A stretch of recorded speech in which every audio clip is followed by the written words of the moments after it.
Amigos, bienvenidos. Estamos otra vez en Editorialmente, un espacio universitario para platicar con nuestros investigadores, nuestros estudiosos de esta institución, de esta casa de estudios, y también para que nos comenten sobre estos objetos en que plasman sus resultados los libros, qué nos dicen, qué han logrado, qué aportan, qué comparten, sobre todo la generosa bondad del que sabe compartir sus conocimientos.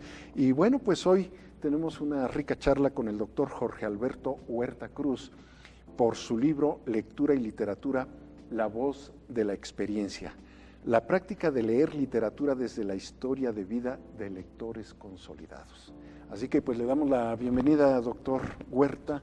Gracias por aceptar la invitación para venir a platicar con nosotros sobre este libro. Y bueno, antes de entrar al libro mismo, siempre invitamos a nuestros investigadores que asisten a este programa a que nos cuenten cuál es su formación académica y de dónde vienen las inquietudes por este tipo de trabajos. Usted es de origen abogado. Sí, yo estudié primero Derecho. Sí. Y ya después estudié una maestría en Ciencias de la Educación y finalmente el doctorado en Ciencias Sociales. En Ciencias Sociales con orientación hacia cuál es la... Dentro de este doctorado, ¿usted hacia dónde siente mayor inclinación por temas e intereses? Mire, es una cosa bastante particular porque el tema de esta investigación, que fue mi trabajo de tesis, utilizó mucha metodología de la sociología y de la antropología. O sea, líneas culturales. Líneas culturales. Y el tema pues también se inscribe en estudios literarios, ¿no? Sí, claro. Es un área que de las ciencias sociales, de las humanidades, que incursionó ahí. Claro, desde luego el libro es algo que le iba a decir, tiene que ver muchísimo, pero muchísimo con sociología de la literatura. Definitivamente claro. Su sustento, no lo niega usted, está allí. Desde luego y habla de su vocación, de sus intereses. Usted además es profesor ¿en qué licenciatura? En la licenciatura en Derecho, en Derecho. Y estudió el doctorado en nuestra universidad. Igualmente, sí, en ese mismo instituto. Comentaba con usted antes de empezar el programa que me llamó favorablemente la atención encontrarme con un libro que abordara la literatura. Y más aún cuando al leerlo veo que está usted enfocando con particular énfasis la lectura literaria. Desde luego sí entra usted al campo de la literatura en general, la lectura como todo este proceso de obtención de información, pero particularmente y casi desde el principio usted se lanza de lleno a la lectura literaria. ¿Por qué, doctor? Es muy interesante ese enfoque. Muchas gracias. Sí, a mí me interesó el tema de la lectura y de la formación de lectores desde hace muchos años. Como lo platicaba con usted, posiblemente desde un interés primero hasta personal, biográfico, y después me interesó ya abordarlo ya desde el campo de la investigación. Y ahí ya en ese camino de investigar sobre la formación de lectores, la lectura, pues sí empecé a encontrar algunas diferencias muy importantes entre la lectura que se hace con fines literarios y la otra lectura que hacemos más con fines instrumentales, operacionales, técnicos. Y a mí me interesó mucho comprender cómo es que se forman las personas como lectoras de textos literarios. Claro, porque además usted deja muy claro las dos funciones. La otra es obtención de información exclusivamente para el estudio, para algún trabajo, para interpretar un manual de un aparato que vamos a montar en el laboratorio donde trabajamos, etcétera, etcétera, para leer el periódico inclusive y formarnos un juicio muy objetivo con noticias fundamentadas, o lo suponemos. Pero cuando usted se mete a la lectura literaria, rompe todos estos esquemas, pero no porque la oponga en cuanto a validez de información, sino porque por el contrario, valida muchísimo la trascendencia de la lectura literaria. Y esto me parece importante en un país donde muchos segmentos de la sociedad consideran que leer literatura, poesía, teatro, novela, cuento, consideran en este inconsciente colectivo que pues está bien, pero no deja nada, casi como un mal necesario. Y usted rompe, se enfrenta a esa posición y prácticamente la embate con muy buenos razonamientos. ¿Cuál fue el motivo de darle este enfoque a su trabajo? Sí, precisamente la idea central del trabajo estriba en buscar comprender la lectura literaria desde la perspectiva de los lectores. Uh-huh, sí. Y a partir de esa paradoja que usted prevé, es decir, por un lado, es una cuestión paradójica, por un lado tenemos mucha información que apuntaría al sentido de que cada vez habría menos lectores de literatura, o que el papel de la literatura en la sociedad va siendo más discreto en comparación con otras épocas donde incluso había novelas por entregas en los periódicos y eran sucesos masivos y la gente esperaba esto. Y ahora, al parecer, las grandes masas están más preocupadas por la televisión, ahora por las redes sociales, y pareciera que la literatura va tomando un lugar más discreto. Sin embargo, esto es paradójico porque a la vez que recibimos esas noticias, la literatura goza de un gran prestigio. Bueno, sí, aquella que dabais por muerta goza de cabal salud, diría don Juan Tenorio, ¿verdad? Exactamente. O sea, por otro lado, parece que goza de cabal salud y de gran prestigio. O sea, así es. Tan es así que, bueno, algunas de las encuestas que se hacen sobre lectura podrían tener algún sesgo cuando mucha gente le preguntan que si lee, que si ha leído, que hace cuánto, y casi la gente busca dar una respuesta más halagüeña, porque sabe que es bueno ser lector. Y que tiene un prestigio social, además de un beneficio emocional, ya no digamos cultural, nada más emocional. Exacto, y entonces allá hay que entender, bueno, la gente que sí lee, la gente que sí incursiona en la lectura literaria, ¿por qué lo hace? ¿Y qué significado tiene para ellos? ¿Qué es lo que los lleva?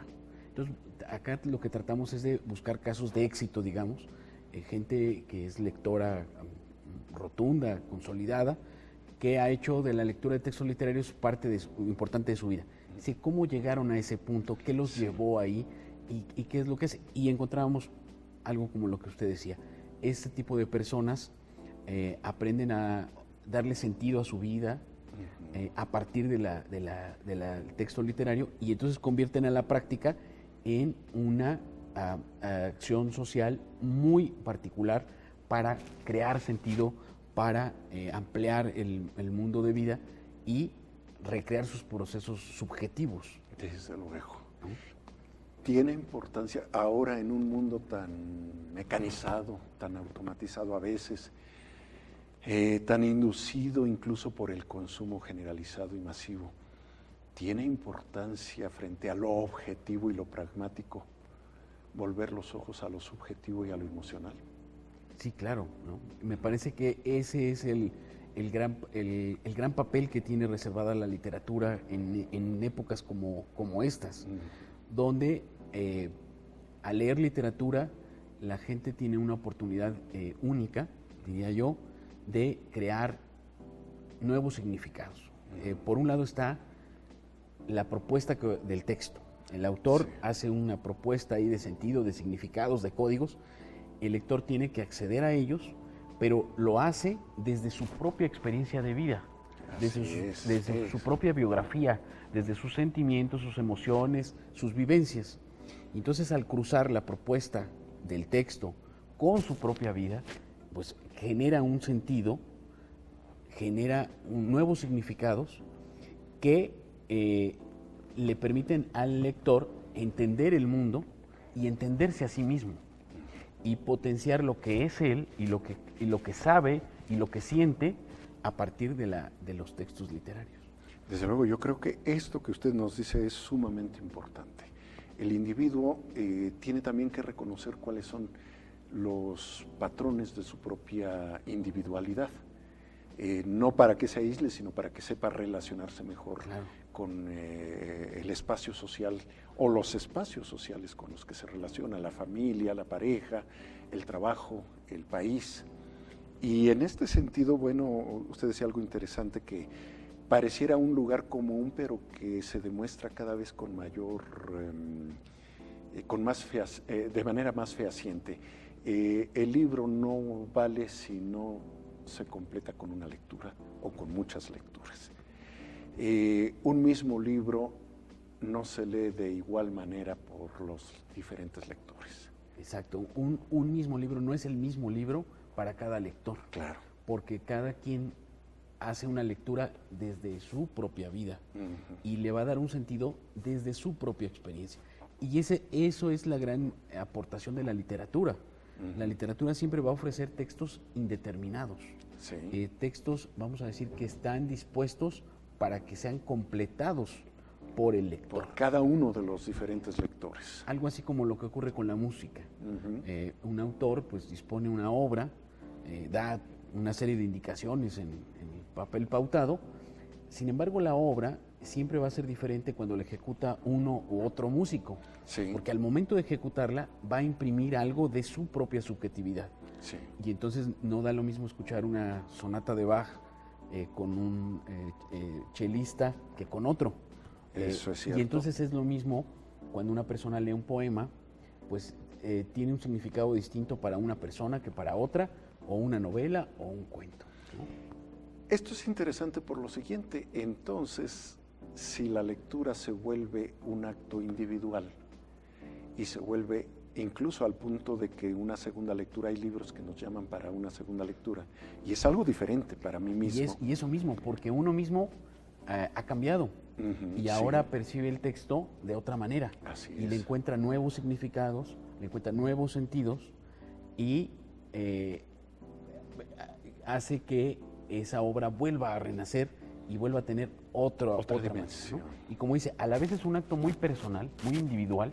Bueno, por lo menos desde que se inventó la lectura en voz baja, es un acto muy individual, pero a la vez es un acto que nos congrega con los otros, porque nos acerca a las ideas, al pensamiento de los otros y nos permite crecer, porque lo que sostiene ahí la investigación es que la lectura se convierte en una experiencia, o sea, algo que se vive, pero se vive de manera vicaria, porque al leer yo paso por la experiencia de la historia que estoy leyendo. Así y es. con eso me acerco al otro, puedo entender, puedo ponerme en los zapatos del otro, ¿no? Y esto además nos permite socializarnos, aunque la lectura sea individual, la vivencia se convierte en un acto tan personal que a veces estimula sueños en que uno se siente el protagonista de la obra y se aterra o se alegra según lo que esté leyendo. Definitivamente es un proceso socializador.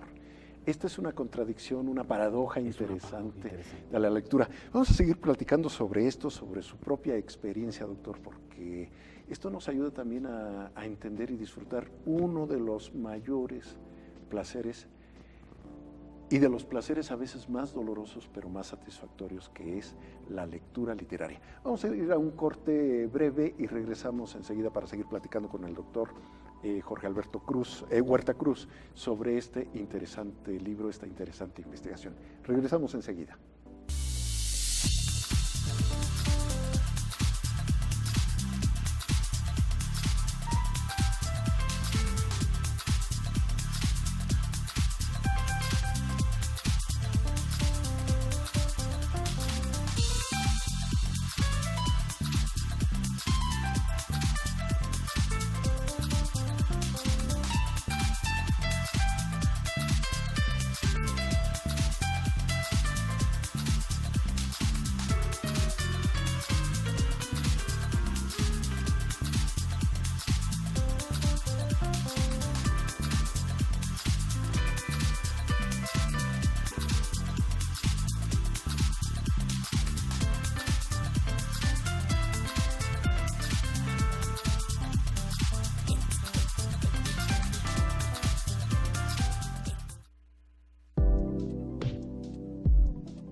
Amigos, Acompáñenos en Editorialmente, un espacio para platicar con nuestros autores sobre sus estudios, sus investigaciones y muy especialmente sus libros.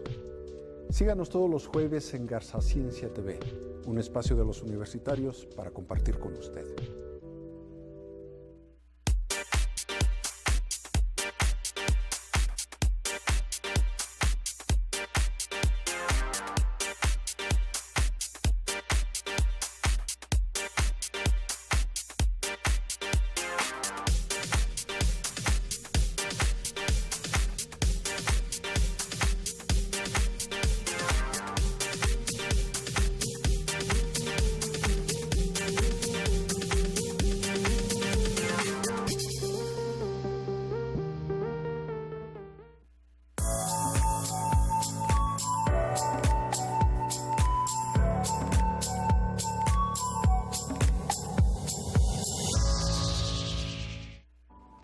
Pues aquí regresamos, amigos, a seguir platicando sobre este libro de lectura y literatura, La voz de la experiencia, del doctor Jorge Alberto Huerta Cruz.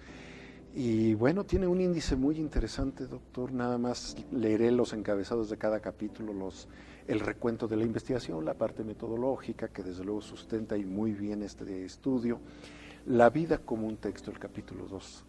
Me gustó incluso el enunciado, la vida como un texto, biografía y trayectoria lectora de Elena. Los estudios de caso que usted retoma y presenta por aquí, la búsqueda de la lectura, biografía y trayectoria lectora de Josefina. Dos personas que además le cuentan su experiencia, cómo se acercaron y cómo llegan por distintos caminos. No es un patrón, la lectura no se invita a ella a partir de un patrón de conducta unívoco, sino la vida es tan azarosa que cada una nos presenta o nos niega el acercamiento a la lectura. Familias en que se dan en los mismos ambientes, hay quienes sí se interesan por la lectura y otros no. Nos tiene después el capítulo 4, disposiciones para la consolidación de la lectura, cómo va evolucionando el propio lector sin darse cuenta dentro de sí mismo y todo esta circunstancia psicolingüística inclusive, aunque no con este enfoque específico, pero sí tiene que ver con ello, representaciones sobre la lectura, la operativa y cultural, la obligatoria y la autónoma, del pasatiempo a la necesidad. Es un capítulo que también en lo particular del placer al dolor, tiempo de lectura, la lectura como hermenéutica. Es un capítulo que particularmente me pareció muy rico, adelanta usted una serie prácticamente de conclusiones para el lector, para que el lector diga, bueno, pues leer sí vale la pena, sí es una experiencia, si lo queremos ver solo desde el punto de vista pragmático, leer es benéfica, pero leer también es gozosa, que es algo que nos hemos olvidado de las compensaciones a nosotros mismos, y finalmente la experiencia y consolidación de la lectura literaria. ¿De dónde le viene a usted el gusto de la lectura? Ya nos decía que desde pequeño, pero también nos hablaba de una experiencia antes de empezar la charla, de una tienda de libros de viejo, de su abuelo. Sí, no. ¿Qué le dejó esto en su infancia? Bueno, yo desde muy pequeño, siempre vi, por ejemplo, a mi papá leer, ¿no? Un lector así muy rotundo, sí, muy asiduo. Fíjese, mi papá a lo mejor no ha incursionado tanto en la literatura, pero en otro tipo de textos siempre ha estado leyendo, yo desde niño. Y esto como que le va marcando un camino, que como usted bien lo dice, no lo determina, porque habrá otras personas que también tuvieron experiencias similares o análogas y no abrazaron la afición de leer, y habrá quien sí. Yo de ahí me viene, ¿no? Entonces desde muy pequeño mi papá siempre me compró libros, nunca me obligó a leer. Perdón que lo interrumpa. Dijo usted, me compró libros. Veamos con los pequeños la compra de libros como una inversión y muy lucrativa a futuro. Acerquémosle el material a los niños, no nos pese cuando el niño quiere un libro, vayamos eso sí midiéndolos con su edad, con sus intereses, pero piensen que es una inversión para la personalidad del niño y del futuro adulto. Perdón por la interrupción, pero es que es algo bien interesante. Sí, obviamente el hecho de que desde edades tempranas los niños tengan acceso a los libros, y fíjese, a veces hasta la presencia de los libros, eso es y además algo así, tirados en la mesa, no acomodados rigurosamente, sino en uso. En uso, como objetos cotidianos que forman parte de la vida. Eso ayuda mucho a formar, o puede favorecer que alguien se pueda volver lector, ¿no? El caso mío, pues, se fue así, ¿no? Sí. Bueno, le comentaba, mi abuelo tuvo una librería estas de viejo. Que son verdaderas joyas. Exactamente. Hay todo y nada.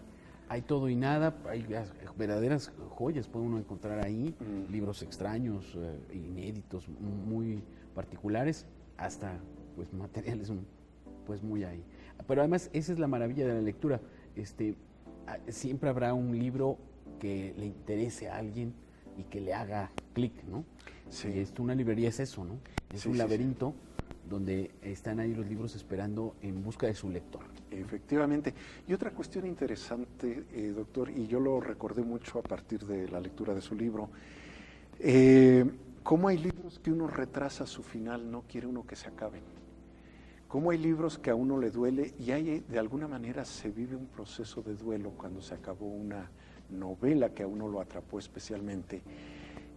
Y uno siente que se está despidiendo de amigos. Fue tan fuerte la experiencia. Fue realmente una vivencia. Y como una vivencia se padece, se extraña, se le hace duelo. Tiene usted toda la razón. Eso que usted comenta es el enfoque de la investigación, ¿no? Dar cuenta de esa parte de la lectura como la experiencia, como una vivencia, que a lo mejor a veces los estudios cuantitativos, que son muy necesarios, las encuestas de lectura, no permiten revelar eso. Efectivamente. Y a veces también algunas estrategias para formar lectores muy instrumentales, ¿no? Que buscan mecánicas, es decir, cuánto debo leer, en cuánto tiempo, donde lo importante es leer mucho, leer deprisa, y uno se da cuenta al recuperar la experiencia de los lectores de literatura, vamos a decirles, de hueso colorado, uno se da cuenta que ahí esos elementos no son tan importantes, y que a veces uno, al contrario, lo que quisiera es leer más despacio, la relectura, el que no se acabe la obra. Esos son fenómenos que solo la gente que pasa por esa experiencia puede entender. Puede entenderlo. ¿Con qué novela le ocurrió este duelo porque se acabara? No, pues muchísimas veces me ha pasado. Creo que soy yo mismo soy un lector muy muy recurrente, y me pasa frecuentemente. Se lo podría decir muchísimas veces. Por ejemplo, 100 años de soledad es una novela que se goza y que uno no quisiera que no acabara, que continuara muchas veces, pero Las uvas de la ira, novelas de infinidad de textos. Sí, efectivamente. Por mencionarle algunas. Ahora, usted decía en la primera parte de esta charla, la lectura es personal, la vivencia de la lectura, el meterse a las páginas se vuelve una experiencia personal. Pero al mismo tiempo, en la paradoja de la lectura literaria, uno vive una realidad contraria a la de la lectura de estudio. En la lectura de estudio, 2 más 2 es 4 aquí, en Europa, en China, y en el trabajo técnico, las traducciones mismas, puede uno leer incluso una segunda lengua, y un texto técnico no nos cuesta tanto trabajo como un texto literario. Entonces, la pregunta iba en este sentido, si bien la lectura literaria es tan personal, sea un poema, una obra de teatro, un cuento o una novela, ¿por qué entonces la lectura literaria nos socializa al punto de ser un complemento importante? Y con lectura literaria digo cultura en sus términos más generales, y nos abre las puertas para que la profesión que tenemos o el oficio que tenemos, más la lectura, nos presenten un panorama más enriquecido del trabajo y de la vida social. ¿Por qué es un proceso socializador la lectura si es tan individual? Sí, por esto mismo que usted decía, la lectura permite pasar por una experiencia sin hacerlo en el mundo objetivo. Entonces, uno puede, al leer, acercarse a experiencias que están en otros lugares o en otros tiempos, en otras culturas, con otras personas, a las que incluso físicamente uno le sería muy difícil o imposible acceder. Entonces lo que uno está haciendo es ensanchar su mundo. Y entonces al ensancharlo, crece los significados, crece las percepciones, y entonces uno puede entender más y mejor o de otra manera a los otros. Y esto nos permite entender mejor a nosotros mismos y a los demás. Desde luego. Esto de que a través de un libro se puede viajar. Bueno, pues uno puede leer un libro, puede viajar en el tiempo, en el espacio y entender y estar en situaciones que uno no podría estar. Claro. Y eso le permite vivir, digamos, entre comillas, una experiencia que le aumenta sus posibilidades de socialización. Fíjese que ahorita que lo dice, cuando he tenido oportunidad en la vida de viajar, más que las guías comerciales que antes abundaban, a mí me gustaba leer novelas del lugar al que iba. Claro. Y definitivamente la experiencia de conocer o de reconocer, porque ya lo había conocido en la lectura, aquel lugar al que iba, me resultó más enriquecedora. Usted aquí habla de la intensidad de la lectura. Me gusta este apartado, la intensidad de la lectura, del pasatiempo a la necesidad. Llega un momento en que la lectura o su ausencia se vuelven una necesidad que imperiosamente debemos subsanar. Sí, es decir, la lectura en un principio pudiera ser esto un pasatiempo, como hay otros tantos, y bueno, uno puede relacionarse muy superficialmente con un texto literario a manera solo de entretenimiento, ser un momento de pasatiempo. Pero si uno hace una lectura un poco más intensa, uno deja la superficie del texto, ingresa a los significados, a los códigos que están ahí, a la experiencia que el autor quiso poner ahí, y se sumerge uno ahí con su propia experiencia, entonces el acto de lectura se vuelve intenso, y entonces ahí lo que hace uno al leer de esa manera es encontrar sentido a su propia vida, claro, a su propio mundo. Y entonces lo que nosotros encontramos ahí al recuperar la experiencia de varios lectores es que ellos han aprendido a encontrar sentido a su vida a partir de lo que leen. Y entonces esto se vuelve ya un patrón de conducta. Entonces tienen que estar leyendo frecuentemente para volver a encontrar referentes en su vida. Y reacomodar sus experiencias. Una de las chicas que entrevistábamos decía esto, ¿no? Que cuando ella se sentía triste, ella tenía que ir a buscar algo que leer. Dice, y le busco cosas tristes también. Entonces uno se queda, es muy interesante, pero ella lo hace así. Con una finalidad casi catártica. Claro, y entonces ya ella tiene esa necesidad. Y bueno, otros de las entrevistas refieren experiencias muy similares, ¿no? Como frecuentemente tienen que estar leyendo para buscarse referentes, ¿no? Así que, como lo acaba usted de decir, la lectura es adictiva. Pero es una sana adicción. Claro, es una sana. Esa sí se acepta. Es una sana adicción, ¿no? Yo creo que sí. Y yo creo mucho en esa frase que dicen que la lectura se puede adquirir por contagio, ¿no?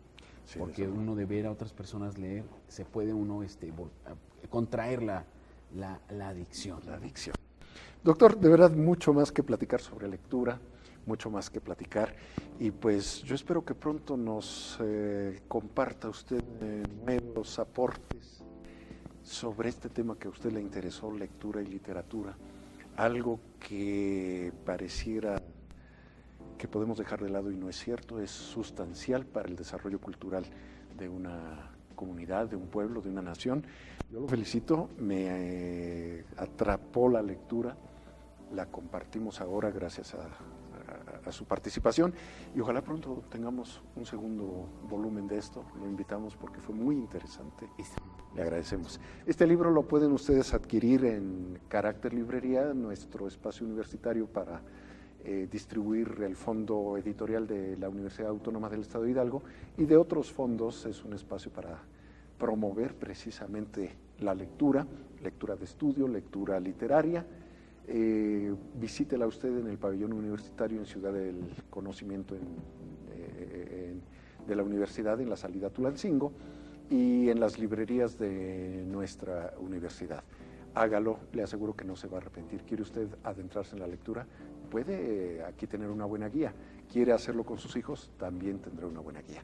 Le agradecemos al doctor Jorge Alberto Huerta Cruz haber aceptado esta invitación y haber producido este material muy interesante. A usted que nos ha seguido, y recuerde, lo esperamos en la próxima emisión de Editorialmente.